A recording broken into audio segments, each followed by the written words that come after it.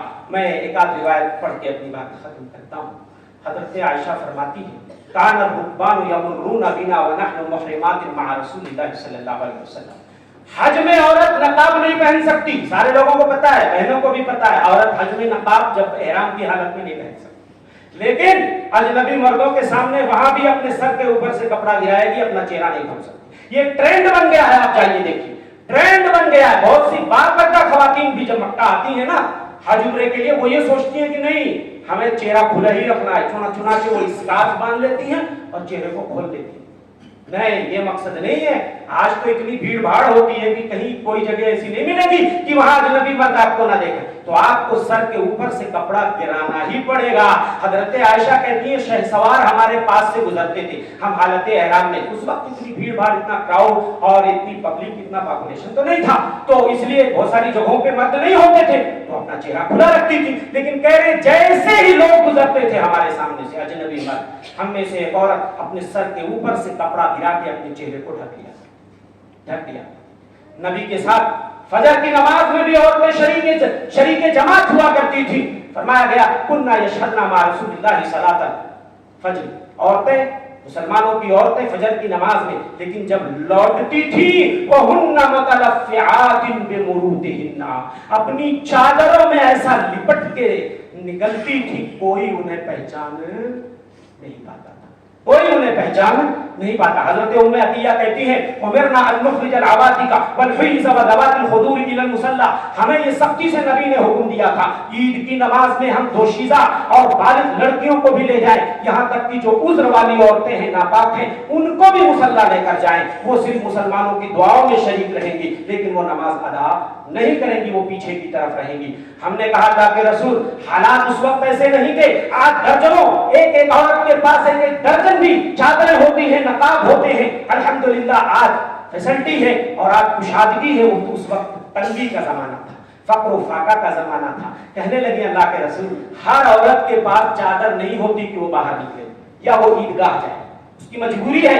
بہت سی عورتیں باہر نہیں جا سکتی ہیں، ان کے پاس چادر نہیں. اللہ کے رسول نے فرمایا لتلبسھا اختھا من جلبابھا، اس کی بہن کو چاہیے کہ اپنی چادر میں لپیٹ کر لے جائے، اپنی چادر میں لپیٹ کر. اس کو بھی اتنی کشادہ چادریں ان کی ہوا کرتی. ایک اور سماج ہے آج اکثریت آپ بازار میں چلے جاؤ، ایک برقعے میں، ایک نقاب میں ایک جسم سما جائے تو بڑی بات ہے، بڑی بات ہے. آج جو فیشنیبل برقعوں کی میں بات کر رہا ہوں، جو مارکیٹ میں بازاری برقعے دکھتے ہیں، ایک بدن سما جائے تو بڑی بات ہے. تو اس لیے ضرورت ہے کہ ہم حجاب کی اہمیت کو سمجھیں، پردے کی اہمیت کو سمجھیں، اپنی بہنوں، بیٹیوں اور اپنی بیویوں کو پردہ کرائیں. الحمدللہ آلریڈی پردے کا رواج آپ کے وہاں، اور میں نے کہا اس کو رواج کا لفظ نہیں بولا جائے تو بس رواج اس معنی کر کے کہ الحمدللہ آپ کے آبا و اجداد بھی اس چیز کی طرف توجہ دیتے رہے ہیں. الحمدللہ یہاں پہ اس کا نظام ہے. بہت سی مسلم خواتین الحمدللہ حجاب میں نکلتی ہیں، پردے میں نکلتی ہیں، اور ہماری جماعت بھی الحمدللہ اس میں کسی سے پیچھے نہیں ہے. ہماری خواتین الحمدللہ جہاں تک ہو سکتا ہے اپنے آپ کو حجاب میں رکھنے کی کوشش کرتی ہیں. اللہ آپ کے جذبے کو مزید اور اضافہ کرے آپ کے جذبے میں. اگر کہیں آپ کو لگتا ہے کہ آپ کا حجاب شرعی حجاب نہیں ہے، پردے کا جو معنی ہوتا ہے وہ پورا ہوتا نظر نہیں آ رہا ہے، تو تھوڑا سا اپنے نقاب پہ، اپنے برقعے پہ، اپنے حجاب پہ تھوڑا سا ایک نظر آپ دوڑا لیں. اور اگر آپ کو لگتا ہے کہ یہ ہمارے لیے مناسب نہیں ہے تو اللہ کے واسطے اس کو چینج کر دیں، بدل دیں. اللہ آپ کے جذبوں کو اور نکھارے اور آپ کے اندر دینی غیرت، حمیت اللہ کوٹ کوٹ کر بھر دے. اللہ ہم تمام بھائیوں کو تو دین کی تعلیمات پہ عمل کرنے کی توفیق عنایت فرما. اللہ ہمارے نوجوانوں کو استقامت عطا فرما، دین پہ استقامت عطا فرما. الحمدللہ نوجوانوں میں کافی بیداری دیکھنے کو ملتی ہے آپ کے شہر میں. اللہ اس جذبے کو برقرار رکھے. اللہ ہمارے بزرگوں کو بھی تو اس بات کی توفیق دے کہ وہ مرتے دم تک اسی طرح عقیدے توحید پر کام کرتے ہیں. جس طرح بہت سارے بھائی شرک و بدعت کی غلاظتوں سے نکل کر کے الحمدللہ توحید کے اجالے میں آئے ہیں، اللہ اس سلسلے کو مزید دراز کر دے اور ایک جو ہے بیداری اور ایک بیداری کی لہر دوڑ جائے کہ الحمدللہ جس طرح یہاں پہ اہل توحید کا ڈنکا بجتا ہے، اللہ تعالیٰ اہل توحید کے چہروں کو اللہ منور کرے، روشن کرے، تابناک بنائے، اور آخرت میں اللہ نام اعمال دائیں ہاتھ میں ہم سب کو نصیب فرما۔ اللہ کو جنت الفردوس میں ہمارا ٹھکانہ بنا۔ اللہ ہمارے بھائیوں کے جذبوں میں اضافہ فرما۔ اللہ ہم میں سے جو دنیا سے جا چکے، اللہ ان کی قبروں کو نور سے بھر دے۔ اللہ جو ہم میں سے مریض ہیں، بیمار ہیں، اللہ ان کو شفا عاجلہ کاملہ عطا فرما۔ اللہ جو قرضوں کے بوجھ تلے دبے ہیں، اللہ ان کے قرضوں کی ادائیگی کی سبیل کوئی پیدا کر دے۔ اے اللہ ہم میں سے جو بھائی پریشان حال ہیں، اللہ ان کی پریشانیوں کا ازالہ کر دے۔ اللہ تو ہی دعاؤں کو سننے والا ہے، تو سمیع ہے، تو قریب ہے، تو مجیب ہے۔ اللہ تو بلاؤں کو ٹالنے والا، ہم تمام بھائیوں کو ہر قسم کے بلاؤں، آفتوں اور مصیبتوں سے اللہ محفوظ رکھے۔ آمین۔ وما توفیق الا باللہ، صلی اللہ علیہ محمد۔ بارک اللہ لی و لکم فی القرآن العظیم ونفعني وإياكم بالآیات والذکر الحکیم، انہ تعالی جواد کریم قریب۔